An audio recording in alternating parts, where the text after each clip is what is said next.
mujje wano mu maaso abantu bawalabe bano abamu basiika chipusi abamu batunda kabalagala naye bwe yayitangawo nga naawe kwataliiraawo omutwalo guugwo ng'agukuwa kati bwe twogera Kato Lubwama tegeeza amba maama okola mulimu ki osiika paani sooka oyogere kwona leko Kato Lubwama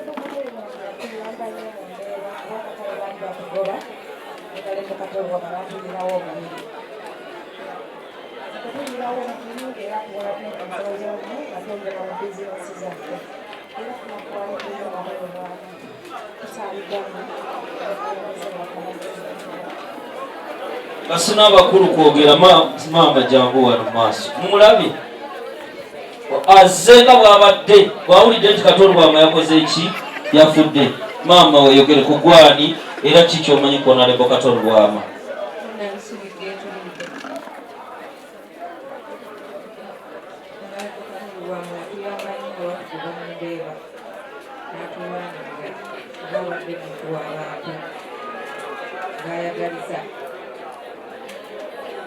okiwulidde kante ajati omalako ajati jangu omanyi bwe twogera Kato Lubwama abamu badde mumulaba mu kusanyusa naye bano abantu yabakwatako ebyaddala ate ebyalaali ajati salaamu alaikum warahmatullahi wabarakatu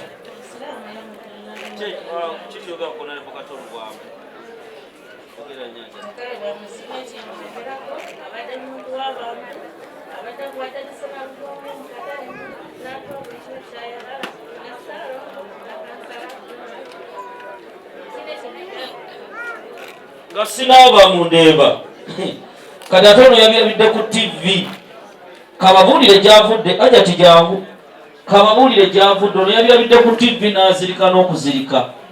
Assalamu alaikum. Amanya gange banta Hadija Tibigamba nze nzaala Kato Lubwama. Kato Lubwama azaalibwa Ssaalongo Lubwama nze ndi mukyala Magunda Ntege Lubwama.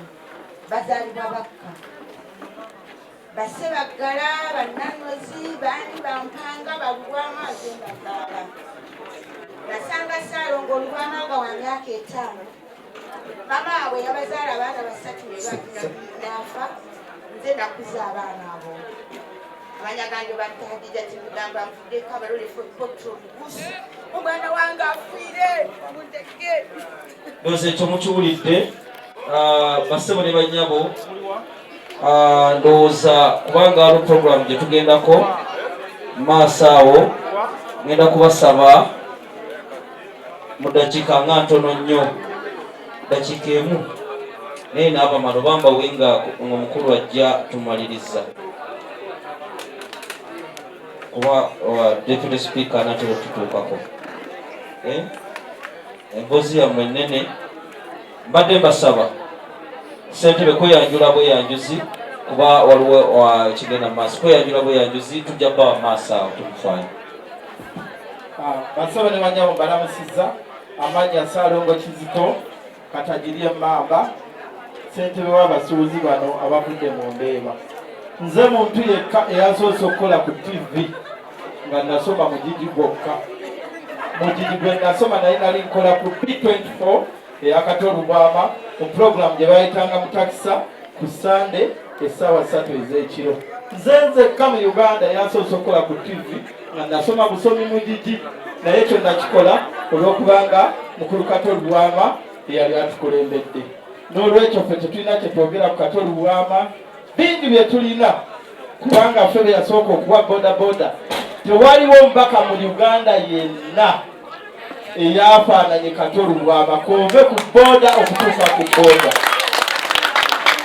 yagabanga 5 mu mutwalo fulampeni esiika butto engano pikipiki eggaali obunzaali buli kintu kyonna nga gwe bw'oba ofumba nnyama akugamba ezo za nnyama zino za bunzaali ogw'omunnyo buli kintu kyonna mukulu Kato Lubwama yakitukolera tobola mbagambye nze nasoma mugigi naye nakulanga ku B24 mu puroguramu mu takisa essaawa 3 ez'ekiro ffe tukolera mu Ndeeba we bayita ku Butaala oluguudo lw'eggaali y'omukka we lutambulira ffekka ffe tusinga okumanya obulamu, embeera, entambula, enneeyisa, endya n'endabika eya Hon Kato Lubwama. Mukama amuwe kimula eky'eggulu. Tweyanze ono yatole butozi salaamu buuza ku bantu olw'ensonga y'obudde. Bassebo ne bannyabo bitalo nnyo, mawulire ga ntiisa. Amannya Matovu Joseph, abangi bammanyinga Tata John Enterprises mu Ndeeba, nga nze sipiika w'abasuubuzi.